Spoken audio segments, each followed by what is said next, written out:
Antes da história conhecer seus nomes, eles já travavam suas batalhas pessoais.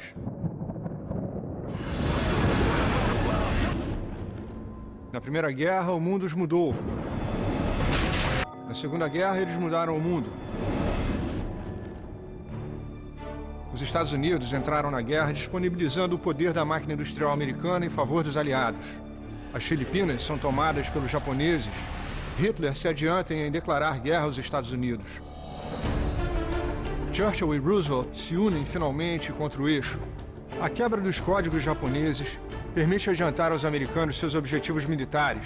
As ilhas de Midway. O rigoroso inverno na Rússia dificulta ainda mais as ações alemãs na frente oriental. O general Patton comanda as forças americanas subindo da África do Norte até a Itália, e a vitória americana era uma questão de tempo.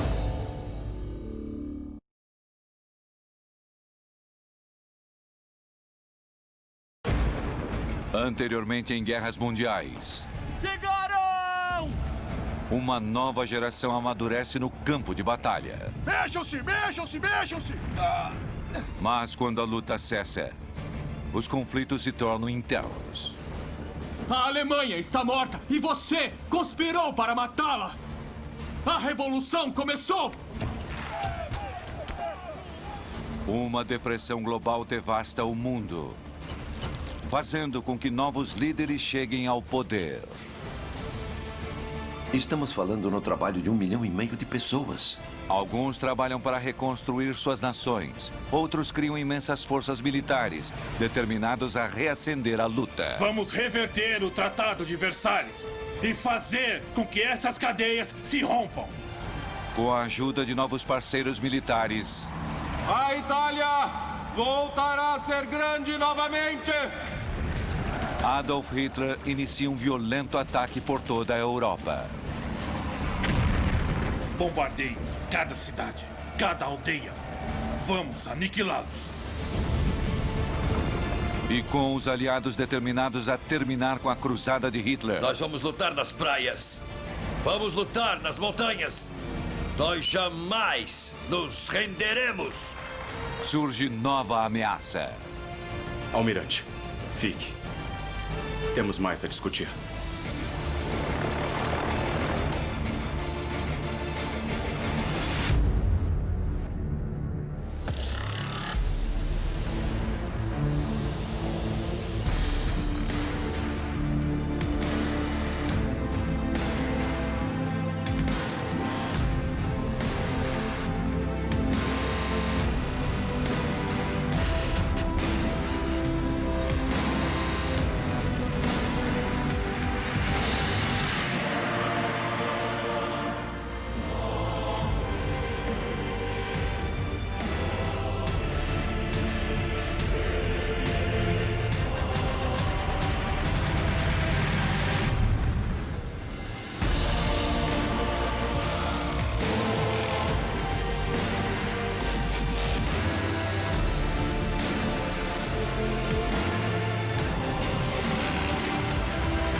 Interrompemos nossa programação para um boletim de notícia especial. Os japoneses atacaram Pearl Harbor, no Havaí, pelo ar. O ataque também atingiu nossas forças navais e militares.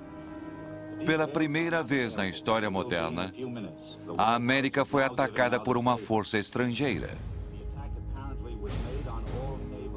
Quase toda a frota naval americana no Pacífico foi destruída.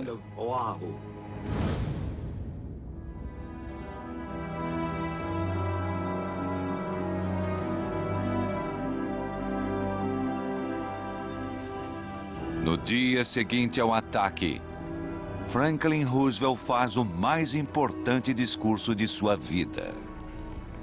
7 de dezembro de 1941. Uma data que viverá em infâmia. Os Estados Unidos da América foram repentina e deliberadamente atacados por forças navais e aéreas do Império do Japão. Com a inabalável determinação de nosso povo, vamos conseguir o inevitável triunfo com a ajuda de Deus.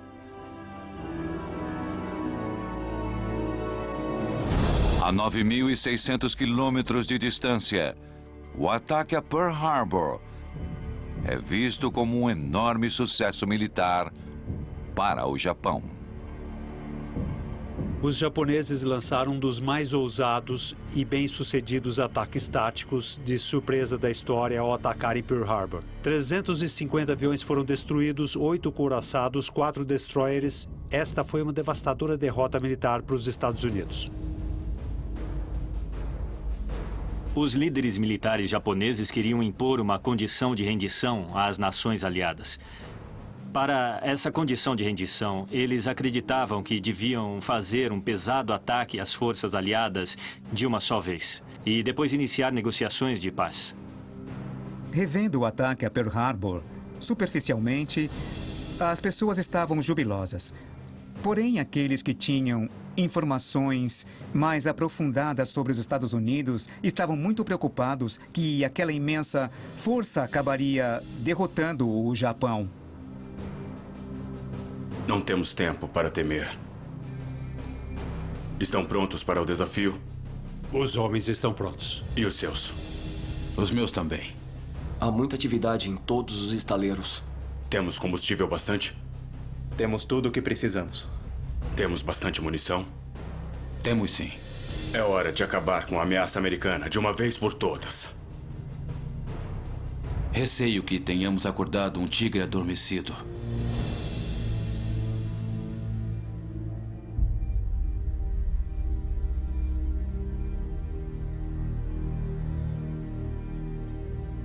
Roosevelt serviu na Marinha. Assim, o ataque ter sido contra a Marinha em Pearl Harbor possa tê-lo deixado ainda mais indignado pelo que os japoneses fizeram aos Estados Unidos. E dentro de 24 horas após o ataque, Roosevelt assina a declaração de guerra contra o Japão. Ele sabia muito bem que Pearl Harbor, por mais horrível que fosse, serviria muito bem para rapidamente acabar com o isolacionismo daqueles que achavam ser melhor não se envolverem nessa guerra. Depois de anos evitando conflitos, os Estados Unidos embarcam em outra guerra. Então começou.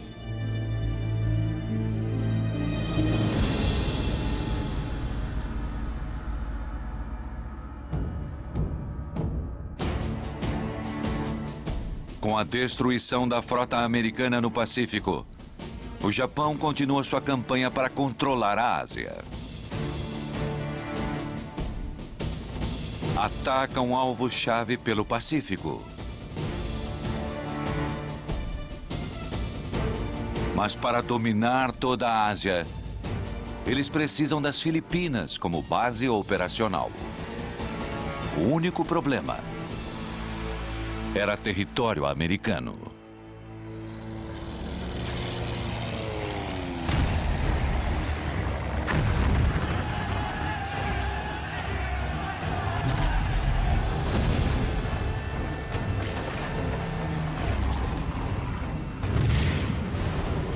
Apenas 10 horas após o bombardeio a Pearl Harbor, o Japão lança novo ataque aos Estados Unidos contra as Filipinas.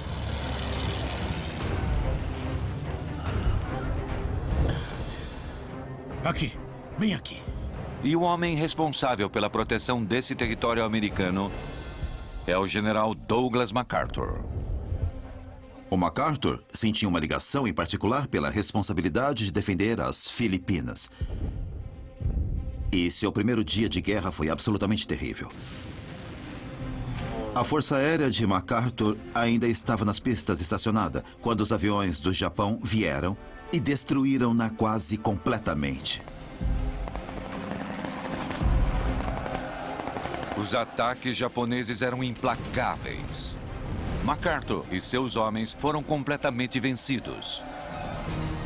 Os líderes americanos temiam que, se Tojo conseguisse controlar as Filipinas, os japoneses invadiriam ilhas por todo o Pacífico, obtendo recursos para permitir ataques em potencial contra a costa oeste dos Estados Unidos. Com os ataques aéreos aumentando e os suprimentos minguando, a única opção de MacArthur foi a retirada.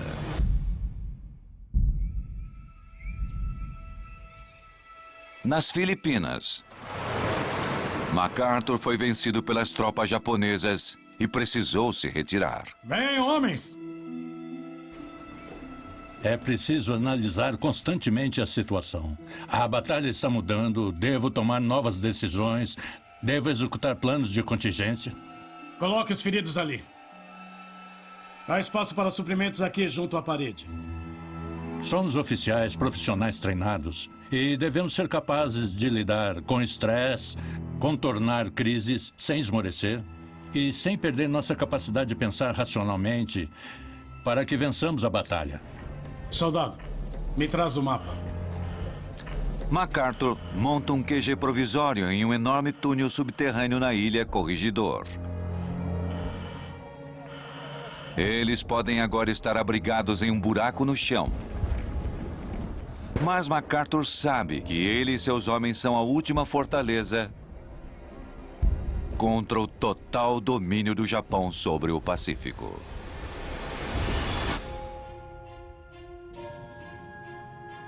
Do outro lado do mundo, Adolf Hitler assiste os japoneses dominando os Estados Unidos e enxerga o ataque a Pearl Harbor como uma oportunidade para escalar sua própria cruzada.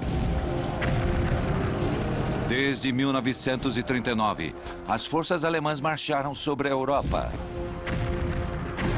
ocupando a maior parte do continente.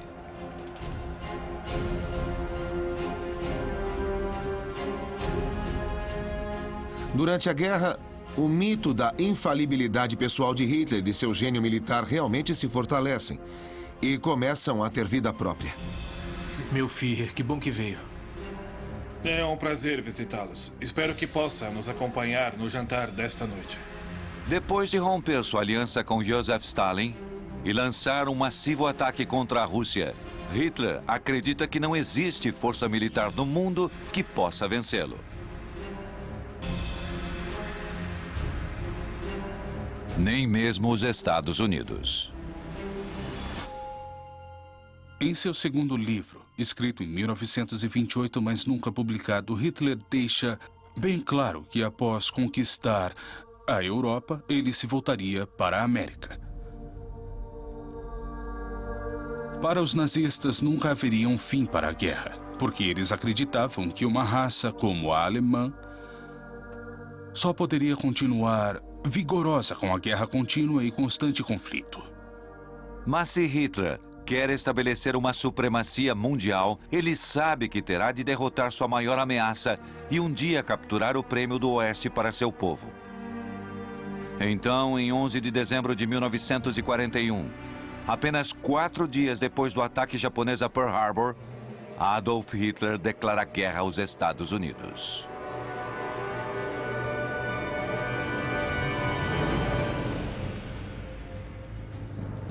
Essa possivelmente foi uma decisão muito intrigante. Hitler sempre aprendeu as lições da Primeira Guerra Mundial.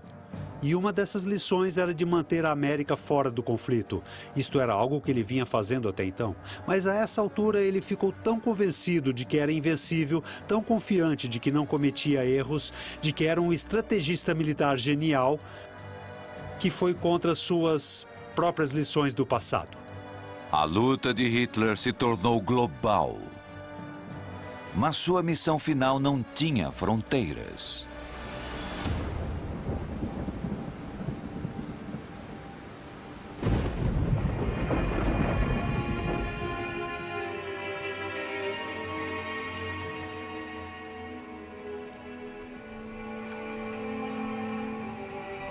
a noção de Hitler de sua própria missão realmente se consolida. Ele percebe que sua missão futura é organizar o Reich alemão de modo a ser capaz de enfrentar o desafio de seus inimigos raciais. Desde o final da Primeira Guerra Mundial, Hitler veio cuidadosamente elaborando seu plano para o futuro da humanidade. E agora, está se tornando realidade.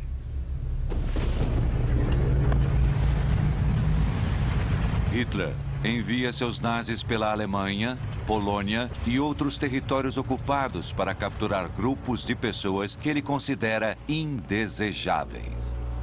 Ciganos, homossexuais, deficientes e qualquer um com herança judia. Hitler acreditava que tinha sido escolhido pelo destino para destruir os judeus. Os nazis desenrolam uma enorme onda de terror nas ruas, aprisionando judeus homens e depois rapidamente mesmo mulheres e crianças. Nós vamos obter uma solução total para a questão judia. O programa é claro.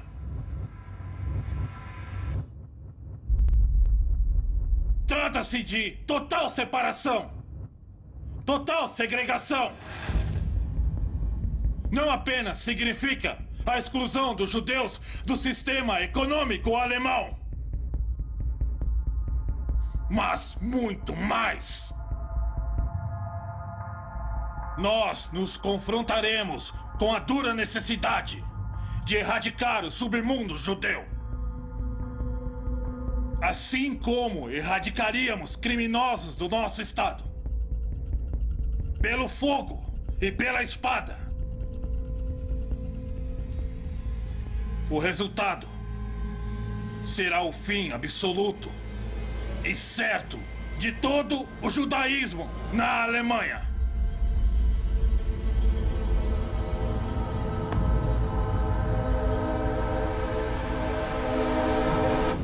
Sua completa aniquilação!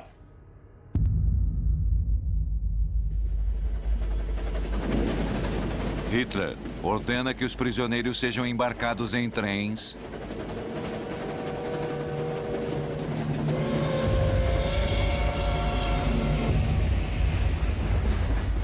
para serem levados a campos de concentração localizados a quilômetros da civilização.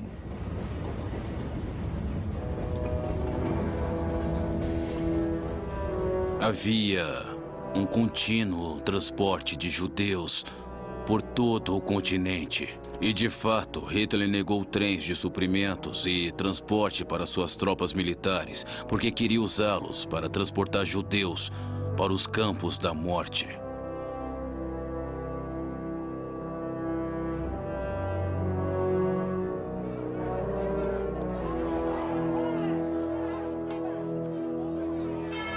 Os campos da morte de Hitler eram fábricas de morte metodicamente organizadas. O método preferido de execução era o gás.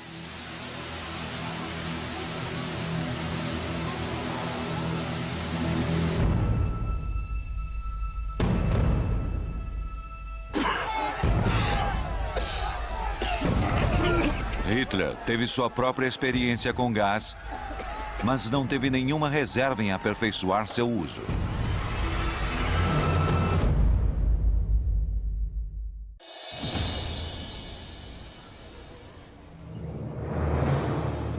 Ao final de 1941, o presidente Franklin Delano Roosevelt está sob enorme pressão. Nenhum presidente americano jamais tinha enfrentado o desafio de lutar duas guerras ao mesmo tempo. Roosevelt se viu lidando com o desafio de Hitler na Europa e o desafio do Japão na Ásia. Estão em posição? Estão. Ele não tinha dúvidas que os Estados Unidos derrotariam a Alemanha e o Japão, mas seria uma luta longa e custaria muito em dinheiro e vidas. Com o destino do mundo em jogo, Roosevelt dá as boas-vindas a um visitante à Casa Branca. O primeiro-ministro britânico Winston Churchill. Como Roosevelt, ele trava guerras em diversas frentes. Uma guerra moral com sua cidade sendo continuamente bombardeadas pelos alemães. Uma guerra no ar, com a Inglaterra retaliando com seus próprios bombardeios. E agora uma guerra no Pacífico, com territórios britânicos caindo sob a ameaça do Japão.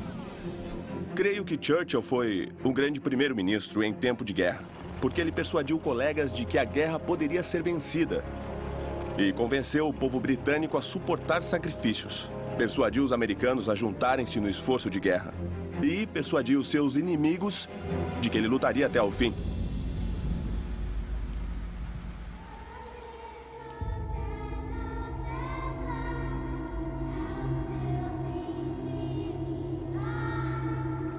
Com o Natal se aproximando, os dois líderes querem apresentar um fronte unido, deixando que o mundo saiba que os aliados estão mais fortes do que nunca.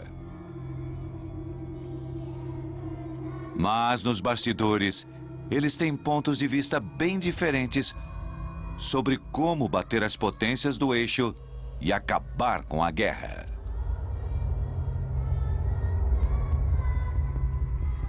Tojo tomou Hong Kong.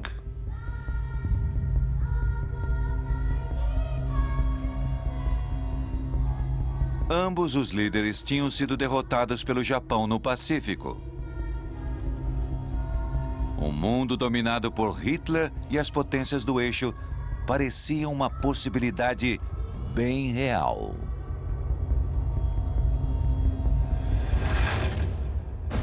De volta às Filipinas, a batalha recrudesce com o Japão continuando a tomar o controle do Pacífico.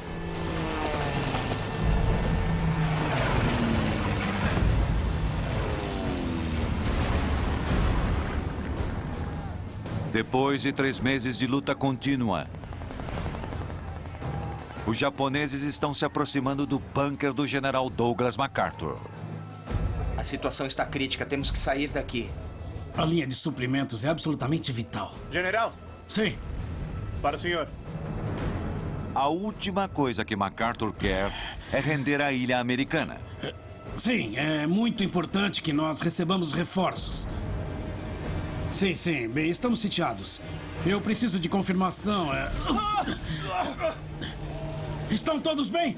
Para defender as Filipinas, ele está preparado para morrer.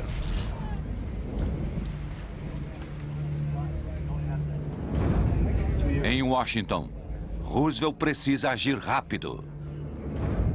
Ele sabe que perder seu principal general seria um golpe desmoralizante para as forças norte-americanas. E uma incrível vitória moral que apenas fortaleceria os japoneses. Quando poderemos enviar reforços a MacArthur? Não há como enviar reforços a MacArthur. Quanto tempo ele aguenta? Estão sem suprimentos. E onde estão nossas forças navais nesse momento? Estão na Península Batang. Quanto tempo até levar uns reforços até lá? Ele não aguentará até chegarem os reforços. Quanto tempo? 1 semana. Então tirem MacArthur de lá. Ele se recusa a sair, senhor. Diga a ele que não é um pedido, é uma ordem. Sim, senhor.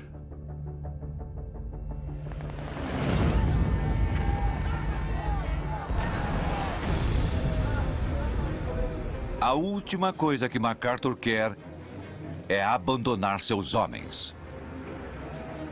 MacArthur é um militar, ele adora o militarismo. Uma das coisas que nunca se faz é se retirar e jamais abandonar seus soldados. Mas ele recebe uma ordem de seu comandante-chefe. Contrariando sua vontade, MacArthur se retira para a segurança da Austrália.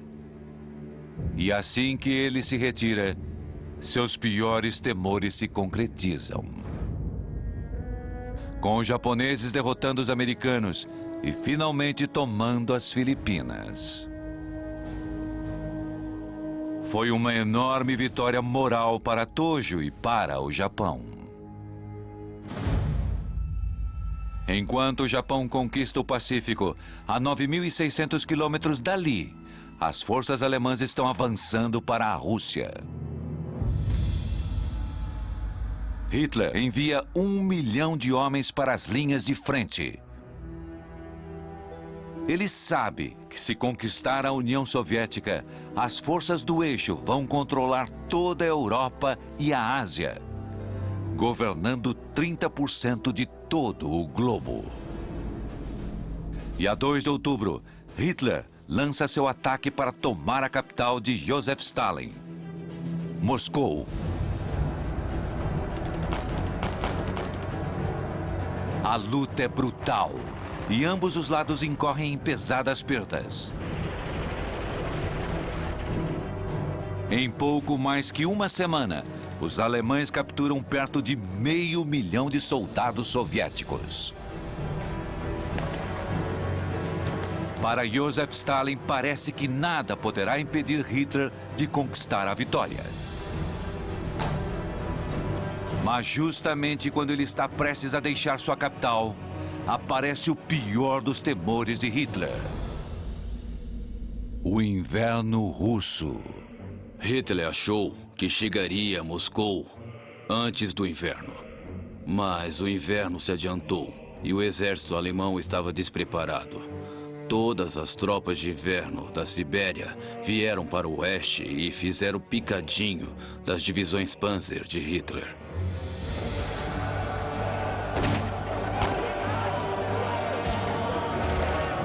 As armas e uniformes alemães não foram criados para suportar o brutal inverno russo. E não levou muito tempo para que as tropas alemãs fossem completamente derrotadas. Pela primeira vez, os nazistas de Hitler tinham sido derrotados.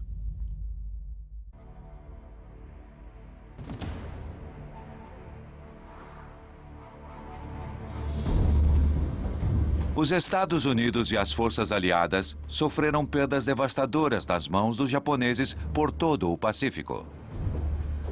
A inteligência americana trabalha furiosamente para encontrar alguma vantagem que ajude a inverter a maré. Em maio de 1942, a Marinha dos Estados Unidos dá a Roosevelt a oportunidade que ele esperava. Nós quebramos o código. O que é? Quebramos o código. É Midway. Tem certeza? Absoluta.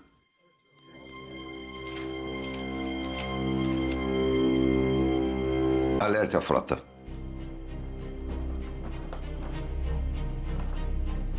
As mensagens decifradas continham detalhes do próximo ataque planejado pelos japoneses. As Ilhas Midway. Situadas a meio caminho entre a Ásia e os Estados Unidos, Midway abriga um campo de pouso crucial para a América. Se os japoneses tomassem Midway, controlariam todo o Pacífico. E o pior era o temor da América de que teriam dali um ponto de lançamento potencial para atacarem os Estados Unidos. Após o ataque a Pearl Harbor, os Estados Unidos ficaram com apenas 3 porta-aviões no Pacífico. Onde estão nossas forças navais? Mas Roosevelt sabe que esta é a sua chance de dar o troco aos japoneses. Mas... Então, ele envia os 3 porta-aviões remanescentes a Midway para que fiquem de tocaia contra a frota japonesa.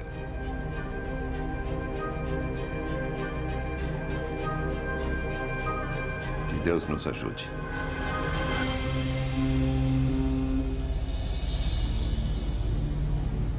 A 4 de junho de 1942, a frota americana se posiciona discretamente ao redor de Midway. Assim que a marinha japonesa surge no horizonte, os americanos lançam seu ataque surpresa.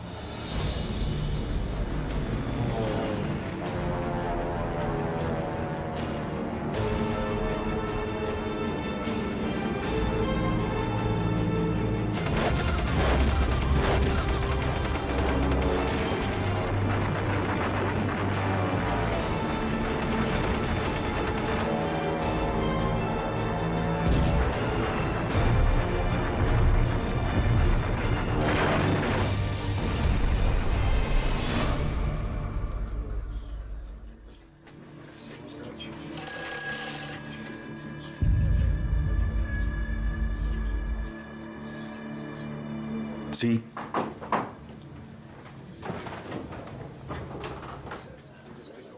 Quatro porta-aviões destruídos. Mas eu pensei que tínhamos só 3. Porta-aviões japoneses, senhor. Atualize o comando agora mesmo.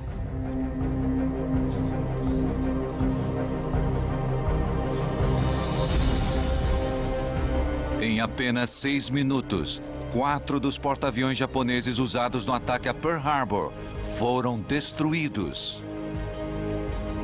E mais de 3.000 japoneses foram mortos.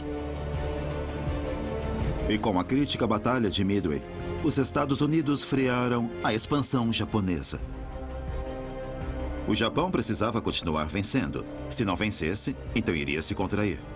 E como a maior parte do Império Japonês no Pacífico era apenas o oceano, significava que poderia ser esvaziado relativamente rápido.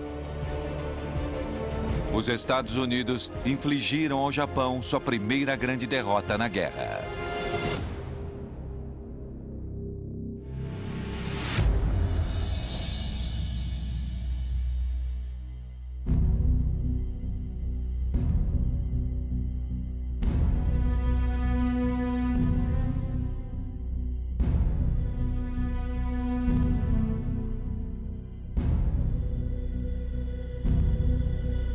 Espere um momento. Para o primeiro-ministro japonês, Hideki Tojo, a perda em Midway foi uma falha humilhante. Depois da Batalha de Midway, a Marinha japonesa perdeu completamente a iniciativa na guerra contra os Estados Unidos. Devido a isso, o Japão se posicionou para iniciar negociações de paz com os Estados Unidos. Não diga uma palavra sobre isso a ninguém.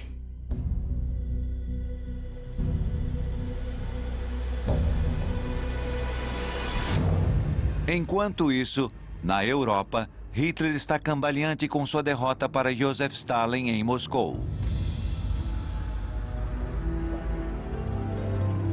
Despachos. No mais rápido. Com bem mais de 1 milhão de homens mortos em ambos os lados, a batalha entre as forças do eixo e a União Soviética continua. Stalin e Hitler estão empenhados nessa batalha que é mais de egos do que propriamente estratégias militares. Como uma tarântula e um escorpião numa garrafa, eles lutam. Mas lutam com os corpos de suas tropas. O orgulho de Hitler foi ferido. Tendo falhado em capturar Moscou, Hitler deixa seu ego assumir e envia 1 milhão de soldados convergirem para uma importante cidade industrial, tão importante para Joseph Stalin que levava seu nome, Stalingrado.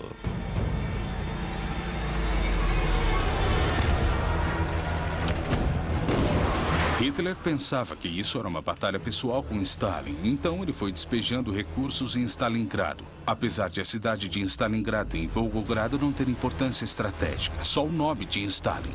Conforme os homens de Hitler convergem para Stalingrado, enfrentam diretamente o Exército Vermelho de Stalin. Hitler está convencido que se tomar Stalingrado, estará a um passo de dominar o globo.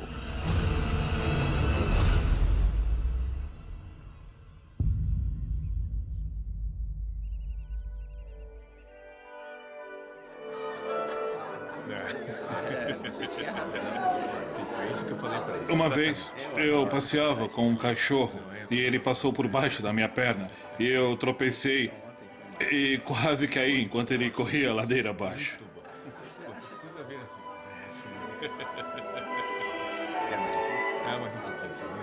Com licença. Venham. Sentem-se.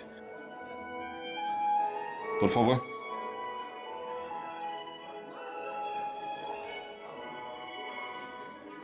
Os russos detiveram nosso avanço.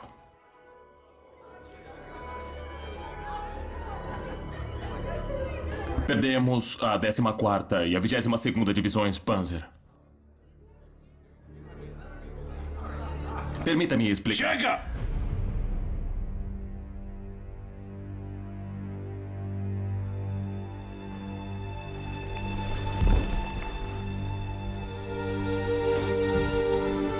poderia ter ordenado que o 6º Exército fizesse uma retirada tática de Stalingrado, mas Hitler tinha essa visão messiânica de si mesmo. Ele nunca permitiria uma retirada. Não se pode entender as ações de Hitler na Segunda Guerra Mundial sem entender as lições que ele aprendeu na Primeira Grande Guerra. Uma das lições mais críticas que ele aprendeu foi nunca desistir. Ele ficou tão traumatizado com a rendição da Alemanha na Primeira Grande Guerra que estava determinado que, sob nenhuma circunstância, ele se renderia na Segunda Guerra Mundial.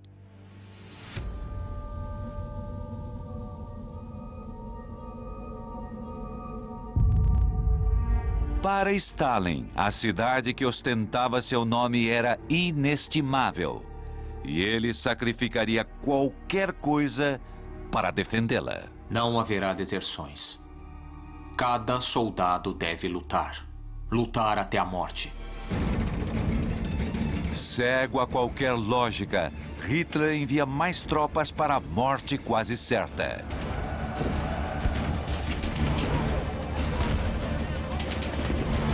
Morria um soldado alemão a cada 7 segundos. O exército alemão comprometia mais tropas que estavam seguras no esforço de uma ofensiva final, um ataque para derrotar o Exército Vermelho. A Batalha de Stalingrado tornou-se o ponto de inflexão-chave na guerra. Foi um revés militar de proporções imensas para a Alemanha.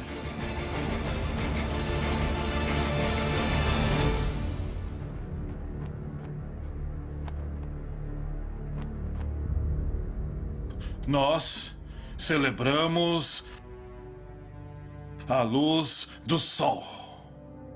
A 2 de fevereiro de 1943, Hitler se prepara para o 10º aniversário da fundação do Terceiro Reich. Mein Führer. O que é? Notícias do 6º Exército.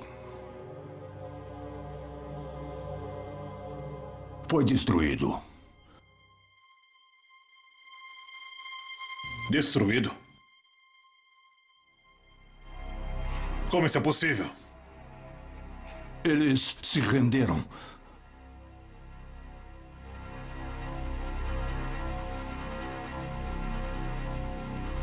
Renderam-se? 1/4 milhão de homens, um exército inteiro do Reich, rendeu-se?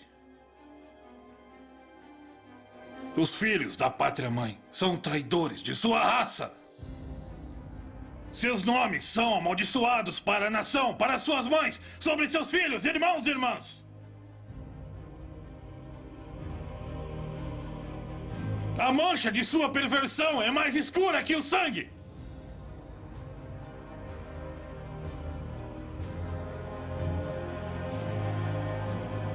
Não ouvirei mais nada disso.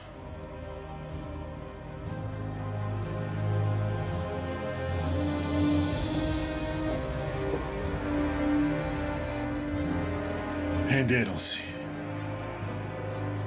Apenas para morrer. Em um campo de prisioneiros. Os deuses da guerra nos abandonaram. O que restou do exército alemão está caótico. E o homem que parecia estar em vias de dominar o mundo, agora vê seu maior inimigo cantar vitória. E pela primeira vez, ele encara a possibilidade de uma derrota total.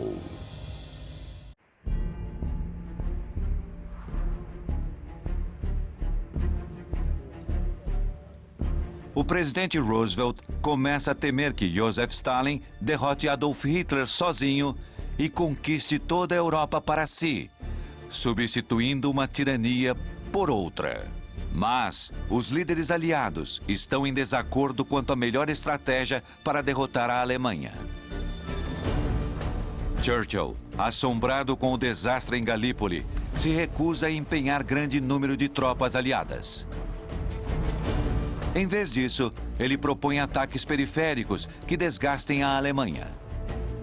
Enquanto que Roosevelt, testemunha do triunfo anterior da América na Primeira Grande Guerra, quer atacar a Alemanha frontalmente através da França. Finalmente, os aliados concordam com a Sicília como seu ponto de entrada na Europa. A 10 de julho de 1943, começam a desembarcar na ilha. O momento que os aliados esperavam finalmente chegou. Mais de 160 mil soldados ingleses, canadenses e americanos irrompem na Sicília. No primeiro ataque aliado à Europa desde sua derrota em Dunkerque.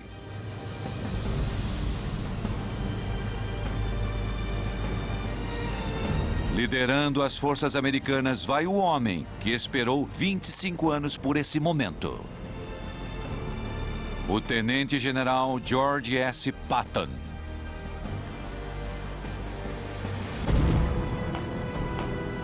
Patton havia feito seu nome na Primeira Guerra Mundial, no comando da Primeira Brigada Americana de Tanques. Durante esses anos todos, em que Patton fez evoluir o corpo de tanques dos Estados Unidos de uma brigada de apenas algumas dezenas de veículos blindados para uma divisão do Exército com mais de 88 mil tanques.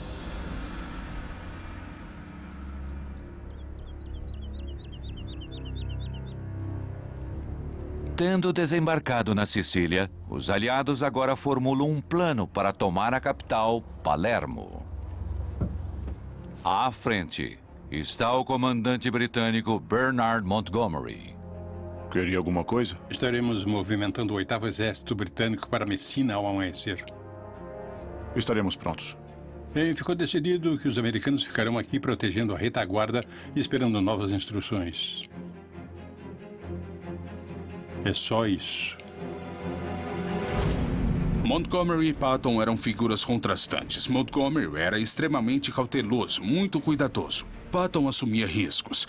Ele era impulsivo e achava Montgomery lento demais. Patton achava que podia fazer melhor as coisas. O plano de Montgomery era que os britânicos avançassem ao longo da costa leste da ilha, com os americanos desempenhando papel de apoio. Mas Patton achou isso um insulto às forças americanas e começou a desenvolver o seu plano. Patton e Montgomery não gostavam um do outro. Montgomery não gostava das táticas de cowboy de Patton e este achava que Montgomery era um tolo pomposo que não era capaz de comandar homens. Então Patton procurou o oficial superior de Montgomery e diz a ele: veja, temos de tomar Palermo e temos de tomá-la já, tem os homens e pronto para ir. Estilo clássico de Patton, um tanto ousado e um pouco insubordinado. Patton consegue a aprovação para sua missão e começa a se mobilizar para o ataque a Palermo.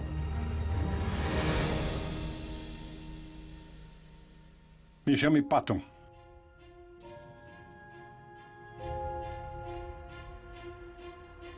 Sim. Volto a repetir que você deve permanecer na retaguarda e de modo algum seguir para Palermo.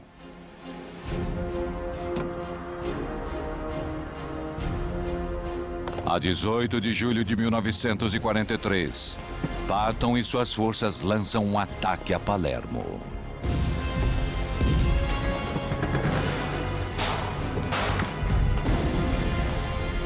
Varrendo o inimigo, capturam a cidade em apenas 72 horas.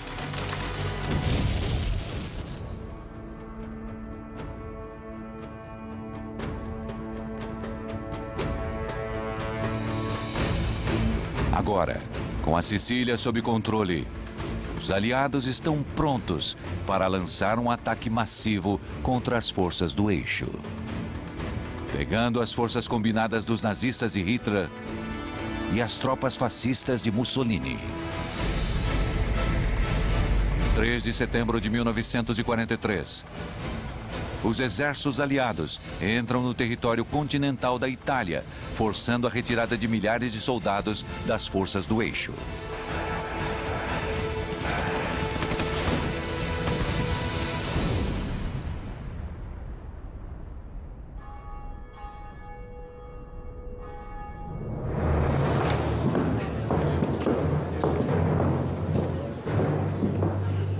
Conforme os aliados avançam pela Itália, incorrem em pesadas perdas.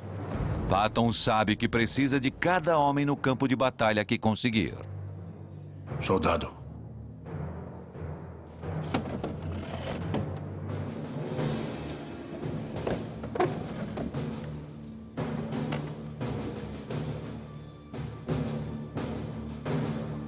Por que está aqui, filho? Você me parece bem saudável agora. Parece bem capaz de lutar para mim.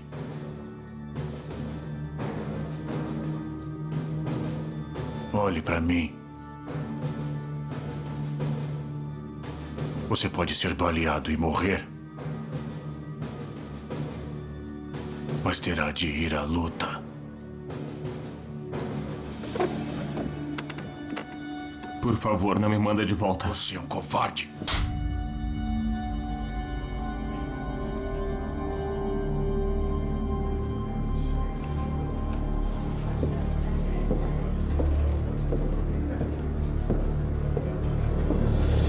O General Patton esbofeteou um soldado? A notícia do incidente acaba indo a público. Assim que a história foi divulgada, o público ficou ultrajado e Roosevelt ficou numa encruzilhada. Mesmo sabendo que Patton era um de seus melhores generais, precisava puni-lo de algum modo. Roosevelt não tinha escolha senão remover Patton do serviço ativo. General Patton fora de combate.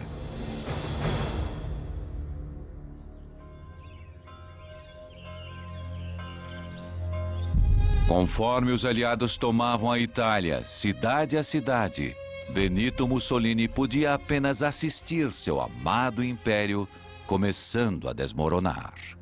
Antes de perder o poder, Mussolini é chamado para um encontro de emergência com seu mais próximo aliado.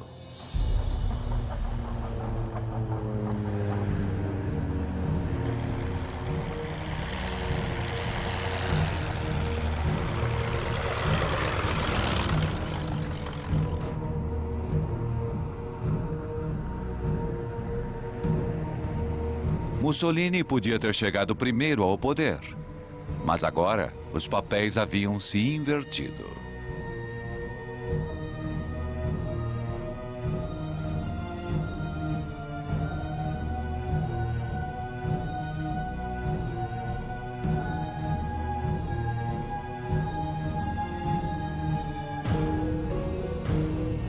O que você está nos fazendo agora?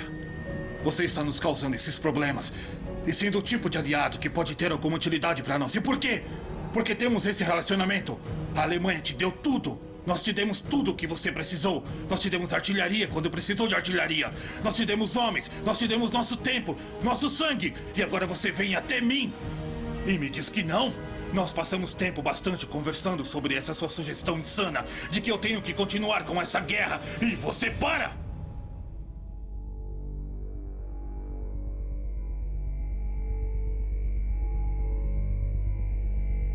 Houve vários momentos de inversão no relacionamento entre Hitler e Mussolini. Primeiramente, Hitler vê Mussolini como o homem que dá o exemplo. O passo seguinte é o fim da guerra. E quando Mussolini se apresenta, é um fiasco. Os italianos agora se tornam muito mais a segunda classe. Hitler começa a ver os italianos como fracos. O ponto fraco do eixo. Mussolini é enviado de volta a Roma, com instruções de manter a linha. Mas em menos de 2 meses, a Itália se rende aos aliados. A primeira grande força do eixo cai. Adolf Hitler vê o homem que chegou a idolatrar cair em desgraça. E sabe que os aliados agora virão sobre ele. No próximo Guerras Mundiais. Com a luta aumentando, Churchill e Roosevelt recrutam um aliado improvável. Temos de vencer esta guerra e você tem que me ajudar. O general MacArthur faz um heróico retorno às Filipinas. Na Europa, os aliados conduzem a maior invasão anfíbia na história militar. Charles de Gaulle inspira uma nação. Mussolini e Hitler assistem seu poderoso império se desintegrar. Mein Führer, é hora. E uma nova arma de matar é lançada sobre o mundo.